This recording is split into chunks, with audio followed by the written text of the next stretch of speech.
सांपों की खेती करके कैसे कमा रहे हैं लोग करोड़ों रुपए। जी हाँ, जिन सांपों को देखकर हम 4 कदम पीछे हट जाते हैं, उन्हीं सांपों को यहाँ के लोग पाल रहे हैं। और ये कोई और नहीं बल्कि चाइनीज लोग हैं जो सांपों की खेती करके करोड़ों का बिजनेस करते हैं। अब ये कैसे होता है और क्यों होता है और किस लिए चाइना के लोग ऐसा करते हैं, चलिए जानते हैं। दोस्तों, चाइना के एक हिस्से में 52 गाँव के लोगों ने सांपों की खेती करके इतना पैसा कमाया है जितना आप सोच भी नहीं सकते। गांव में रहने वाले लोगों का मुख्य स्रोत स्नैक फार्मिंग है, जिसकी वजह से इस गांव को स्नैक विलेज के नाम से भी जाना जाता है।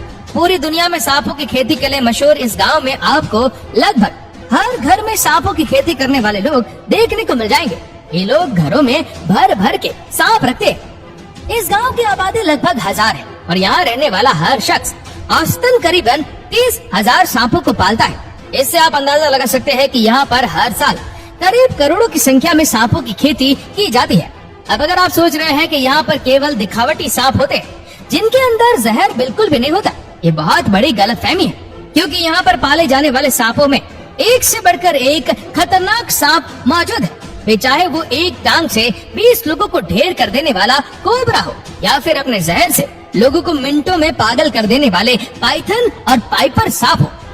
इन सांपों के अलावा भी कई सारे खतरनाक सांप शामिल होते हैं। इन सब चीजों को जानने के बाद तो आप समझ ही गए होंगे ये गांव कितना ज्यादा खतरनाक है। और इससे भी ज्यादा खतरनाक बात तो ये है कि यहाँ बच्चा पैदा होता है जो खिलौनों के साथ नहीं बल्कि सांपों के साथ खेलता है। जाहिर सी बात है कि घर में जब लाखों की संख्या में सांप होंगे तो कोई भी उनसे दूर नहीं रह सकता, फिर चाहे वो छोटा बच्चा ही क्यों ना हो। चाइना के इस गांव में सांपों से लोगों को बिल्कुल भी डर नहीं लगता, या फिर कह लीजिए कि ये लोग सांपों को अपना दोस्त समझते हैं। और तो और सांप इनके करता धरता होते, और जिस तरह हमारे किसान भाई अनाज की पूजा करते, ठीक उसी तरह इस गांव में रहने वाले लोग सांपों की पूजा करते हैं। अब सोच रहे होंगे कि क्यों यहाँ के लोग सांपों को इतनी बड़ी संख्या में पालकर अपनी जान का जोखिम लेते हैं। तो दोस्तों, इस गांव में सांपों को इसलिए पाला जाता है क्योंकि ये लोग सांपों के मांस और शरीर के अन्य अंगों को बाजार में बेच सके। सिर्फ इतना ही नहीं, सांप का जहर भी बाजार में बहुत ही महंगा बिकता है। और अगर आपको अंदाजा नहीं है तो हम आपको बता दें कि 1 लीटर खतरनाक सांप के जहर की प्राइस लाखों में नहीं बल्कि करोड़ों में। और जो सबसे खतरनाक सांप का जहर होता है, इसके लिए लीटर का प्राइस 3.50 करोड़ रुपए, मतलब सोने से भी महंगा मिलने वाला सांपों का ये जहर इनकी खेती करने वाले लोगों को माला माल कर देता है। और जहर तो छोड़िए, चाइना में सांप के मीट की भी इतनी ज्यादा डिमांड है कि क्या ही बताएं। भले ही इस गांव के लोग सांप की पूजा करते हो, लेकिन बाकी पूरे चाइना के लिए सांप केवल उसी तरह है जिस तरह हमारे लिए पनीर की सब्जी है। जिस तरह हम पनीर से पनीर के पकोड़े से लेकर मटर पनीर, पालक पनीर और ना मालूम क्या क्या बनाते हैं, ठीक उसी तरह ये लोग न सिर्फ सांप के मीट की सब्जी बनाकर खाते बल्कि उसका सूप भी पीते हैं। और सांपों के शरीर के अंग दवाई बनाने के लिए भी बहुत ही ज्यादा उपयोगी साबित होते हैं। फिर चाहे मर्दाना ताकत बढ़ाने वाली दवाइयाँ हो या फिर कैंसर को ठीक करने वाली दवाइयाँ, ये सब कुछ सांपों के जहर से बनाया जाता है। और इसीलिए यहाँ के लोग इतनी बड़ी संख्या में सांपों की खेती करते हैं। चाइना के इस गांव में 1-2 नहीं बल्कि पूरे 100 स्नैक फार्म है। लकड़ी और शीशे के बक्सों में इन सांपों को पाला जाता है। जब सांपों के बच्चे अंडों से निकलकर बड़े हो जाते हैं तो उन्हें एक जगह से दूसरी जगह ले जाने के लिए प्लास्टिक के थैलों का प्रयोग किया जाता है। सांपों को बूचड़ खाने ले जाने से पहले इनके जहर को निकाला जाता है और फिर इनका सर काट दिया जाता है। जब सांप का सिर काटने के बाद वो मर जाते तो उनका मीट निकाल कर अलग कर दिया जाता है और फिर चमड़े को अलग करके धूप में सुखाया जाता है। दोस्तों, जहाँ इन सांपों के मीट का प्रयोग खाने और दवा बनाने के काम आता है, तो वहीं सांप के चमड़े का इस्तेमाल बैग या फिर बेल्ट वगैरह बनाने में किया जाता है। इतना कुछ जानने के बाद आपके दिमाग में ये जरूर चल रहा होगा कि आखिर यहाँ पर इस गांव के लोगों को स्नैक फार्मिंग का आइडिया आया कहाँ से? तो कुछ सालों पहले इस गांव में यांग होंगचेंग नाम का एक किसान रहता था। एक बार ये किसान इतना ज्यादा बीमार पड़ गया कि गरीबी के कारण वह अपनी दवा तक के पैसे नहीं छुटा पा रहा था। इसी दौरान अपना इलाज करने के लिए एक जंगली सांप को पकड़ा और उसकी मदद से बनाई दवा काम आ गई और वो ठीक हो गया। जिसके बाद उनको ये पता चला कि सांप न सिर्फ इंसान की जान ले सकते बल्कि इनके इंटरनल पार्ट से बनाई गई दवा इंसानों की जान भी बचा सकते।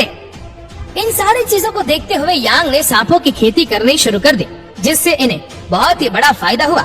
और फिर इनको देखकर इनके गांव के बाकी लोग भी सांपों की खेती करने लगे और धीरे धीरे इस प्रोफेशन में ये इतने ज्यादा इन्वॉल्व हो गए, क्या ये पूरा गांव स्नैक विलेज के नाम से ही जाना जाता है।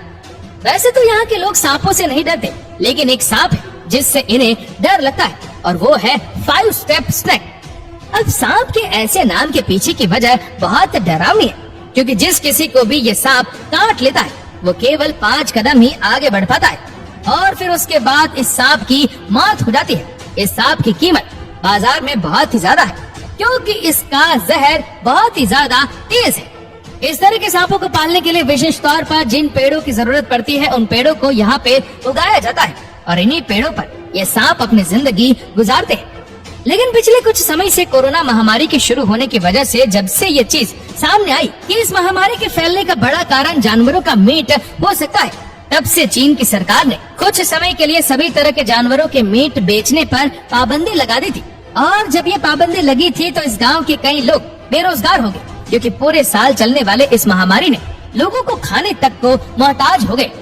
हजारों लोगों की जनसंख्या वाले इस गांव के अधिकतर लोग पैसों की तंगी की वजह से बेहाल थे, क्योंकि उन्हें सांपों की खेती के अलावा और कुछ नहीं आता था और सरकार ने जानवरों के मीट के कारोबार को पूरी तरह से बंद करवा दिया था।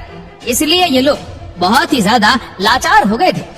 हालात तो ये भी आ गई थी कि इन्हें चोरी चुपके सांपों की तस्करी करनी पड़ रही थी। हालांकि अब कहानी बदल चुकी है, वापस से चाइना में सब कुछ नॉर्मल हो गया है। वो जमाना गया जब हम इंसान शिकार करके अपना पेट भरते थे।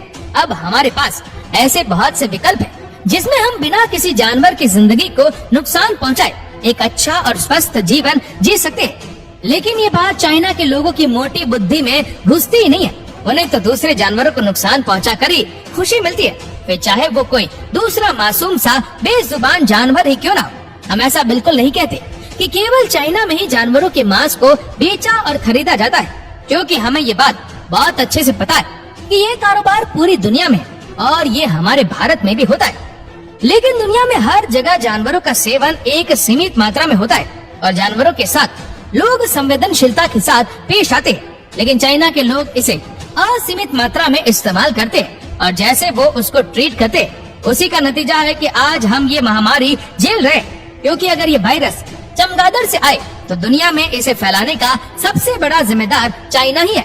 और अगर चाइना ने अपनी चीजें खाने के साथ आदत को नहीं छोड़ा तो आने वाले समय में और भी तरह की बीमारियां दुनिया भर में फैलेगी।